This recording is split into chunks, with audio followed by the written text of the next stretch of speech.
안녕하십니까, 임 사장입니다. 네, 당신 은퇴가 가능한가요? 여섯 번째 이야기. 아, 연금에 대한 이야기를 지금 계속 하고 있습니다. 제가 지금 조금 몸 상태가 안 좋아서 코로나나 독감 감기는 아닌데 몸 상태가 안 좋아서 목소리도 좀 형편없다는 점 죄송하고요. 양해 부탁드리겠습니다. 자, 오늘은 그 여섯 번째 이야기 연금 구조에 대한 이야기를 다시 한 번만 좀 짚고 넘어가겠습니다. 아, 왜 우리가 개인연금이 필요한가요? 라는 질문을 던졌죠, 지난 시간에.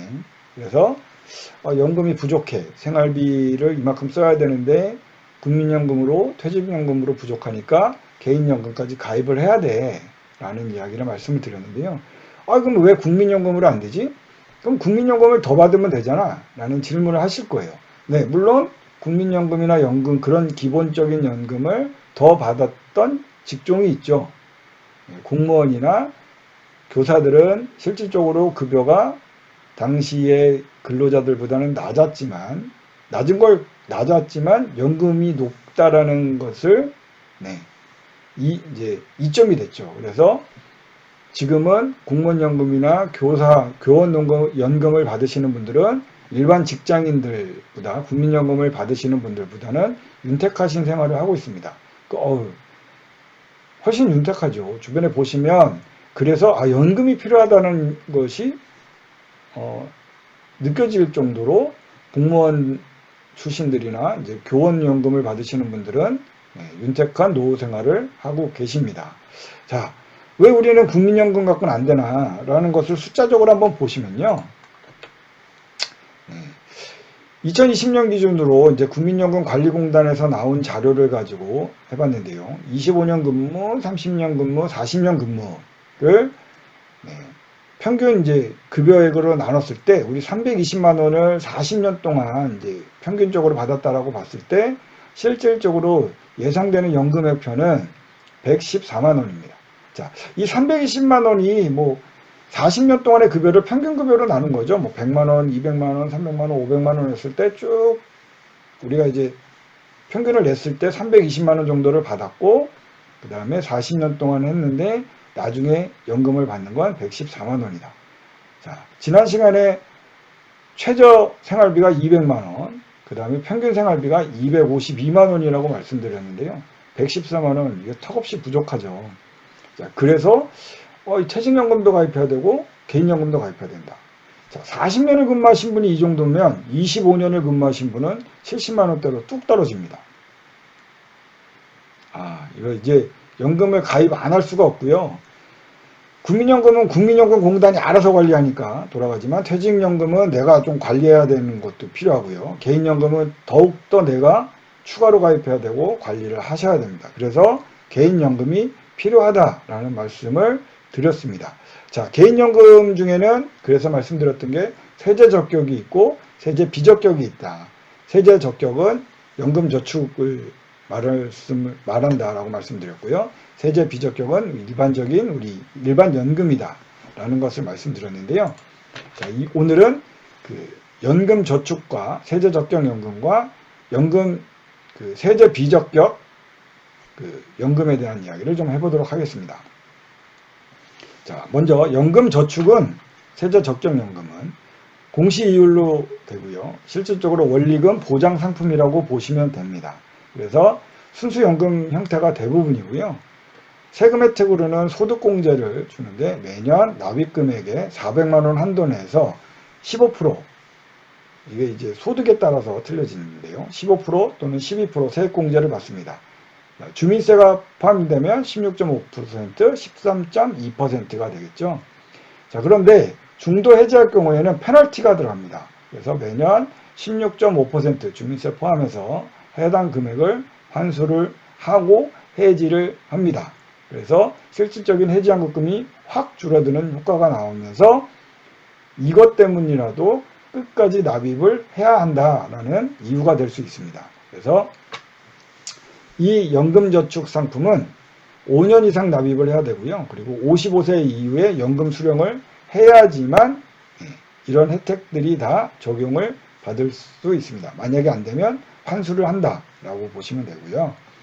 그 다음에 연금 수령 시에는 연금소득에 대해서 3.3%에서 5.5% 과세를 하는데, 이거는 이제 나이에 따라서 5.5%부터 해서 연령이 높아지시면 3.3%로 떨어집니다. 자, 그래서 따로 국민연금 소득을 제외하고 이제 따로 일반 소득과 따로 분리과세를 하는데, 단 연한도 1200만 원을 초과할 경우에는 종합소득 신고가 돼야 되기 때문에 이것은 잘 정리해서 좀 나눠서 길게 받으시는 게 유리하다라는 거죠. 그리고 납입기간은 5년 이상이라고 말씀드렸고요. 그리고 연금 수령 형태는 55세 이상 수령이 가능합니다. 그리고 이 상품 연금저축은 금융기간 이전이 가능합니다. 그래서 상품별로도 가능하고요. 세제 적격일 경우에는 보험회사에서 증권사, 보험회사에서 은행, 증권사에서 보험 등으로 이전이 되는데, 실질적으로 원금이 다 만들어지시면 많은 분들이 증권사로 옮겨가는 경우가 많습니다. 그리고 계약자와 피보험자는 동일해야 하고요. 실질적으로 소득세 혜택과 관련이 있기 때문에 계약자 피보험자는 동일해야 한다. 그래서 기타 사항으로는 이 상품은 근로소득이나 사업소득이 있으신 분들이 세제 혜택을 받는 목적으로도 많이 활용이 되시고, 그리고 그 목적이 대부분 가입의 이유이기도 하시고요. 그 다음에 원리금이 100% 이상 이제 쌓여지는 게 목적이다 보니까 다 쌓이고 나서 이전을 하시는 게 좋다라는 것을 말씀드립니다. 그리고 실질적으로 IRP 계좌하고 세액공제를 합산해서 추가 300만 원을 더 받으실 수 있기 때문에 IRP 계좌와 연동해서 가입하시는 게 좋다라는 거죠.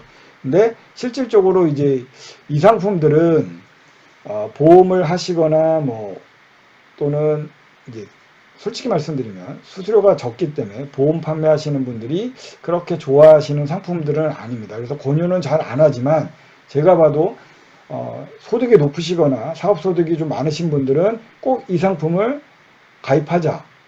그러면 안정적인 원금을 확보하기 위해서는 보험 쪽에 가입하시는 게 좋다라는 것을 말씀을 드리겠습니다. 자, 다음은 일반연금, 이제 개인연금 중에도 일반연금이라고 말씀드리는데요. 이건 세제 비적격입니다. 세제 비적격은 말씀을 드렸죠. 소득세 혜택이 없다. 그러니까 납입 시에 보험료를 납입하는 해마다 그 보험료에 대한 혜택은 없습니다. 그냥 소득세 혜택이 없다는 건 뭐죠? 그냥 저축의 개념이다라고 보시면 됩니다. 그렇죠? 그래서 이거는 좀 다양하게 변액보험을 가입하실 수가 있습니다. 공시율로도 가입하실 수가 있고요. 변액보험으로도 가입하실 수가 있습니다. 그래서 또 상품이다 보니까 기본적인 연금의 보장을 추가로 담보하실 수가 있습니다. 보험 상품에는 소득공제 혜택은 없다고 말씀드렸고요. 10년 이상 보유 시에는 이자 소득세를 비과세 받으실 수가 있습니다. 자, 이건 5년 이상 납입하시고 10년 이상 보유할 경우에는 이자 소득세를 비과세 받을 수 있다. 그러나 10년 이내 중도 해지 시에는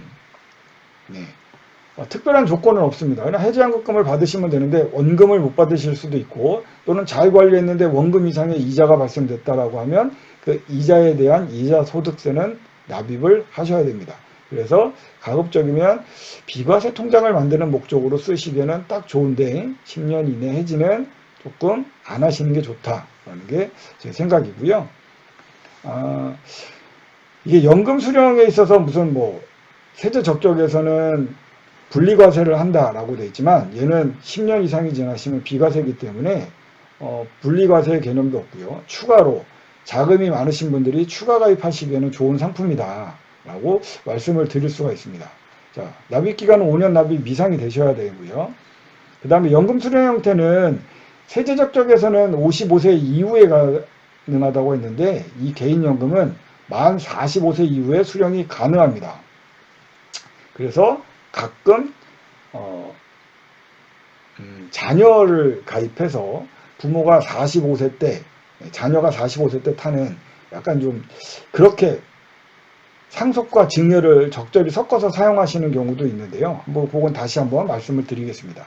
그리고 많은 분들이 좀 질문을 하세요. 일반연금이나 변액보험을 가입하셨는데 하도 유튜브나 방송에서 뭐 금융기관 이전해라 라고 해서 이게 되냐고 물어보시는데, 이 연금은 금융기관이 이전이 안 됩니다.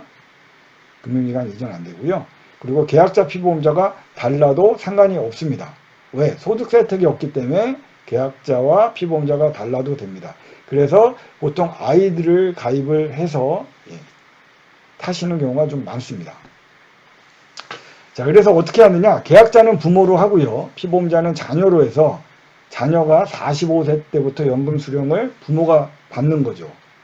그리고 부모가 수령하다가 사망 후에는 자녀가 계속 수령하게 하는 컨셉이 인기가 있습니다. 실질적으로 이것을 활용하시는 분을 제가 봤는데요.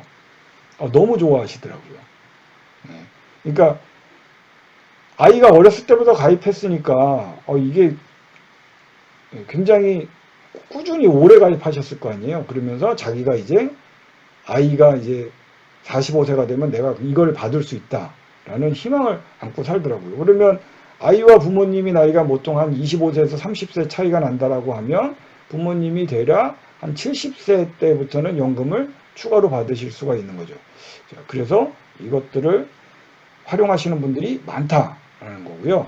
주로 이 상품은 생명보험회사에서 변액상품으로 가입을 하시고 활용을 많이 하십니다. 왜냐하면 다양한 펀드를 가입하실 수가 있고 수익률을 관리하실 수 있기 때문에 일반적으로 손해보험에 있는 공시이율 상품보다는 생명보험에 있는 변액보험 상품이 주로 그 일반연금에서는 활용되고 있다라고 보시면 됩니다. 자, 두 가지 상품을 비교해 드렸는데요. 지금 제가 쭉 그냥 표를 쭉 말씀을 드렸으니까 한번은 비교해 가면서 이렇게 보셨으면 좋을 것 같습니다. 그래서 제가 이 편은 다시 한번 제가 이미지로 해서 올려드릴 테니까 내용을 보시고요. 오늘은 연금저축과 일반연금에 대해서 말씀을 드렸는데요. 왜 질문, 처음에 우리가 이 질문을 시작했던 연금이 왜 필요한가요에 대한 것에서 또 하나 이런 연금들도 있고 개인연금은 이렇게 가입을 하는 게 좋다라는 걸 말씀드렸고요. 다음 시간에는 실질적으로 조금 더 기술적인 연금에 대한 이야기를 해보도록 하겠습니다. 자, 오늘은 여기까지 하도록 하겠습니다. 감사합니다.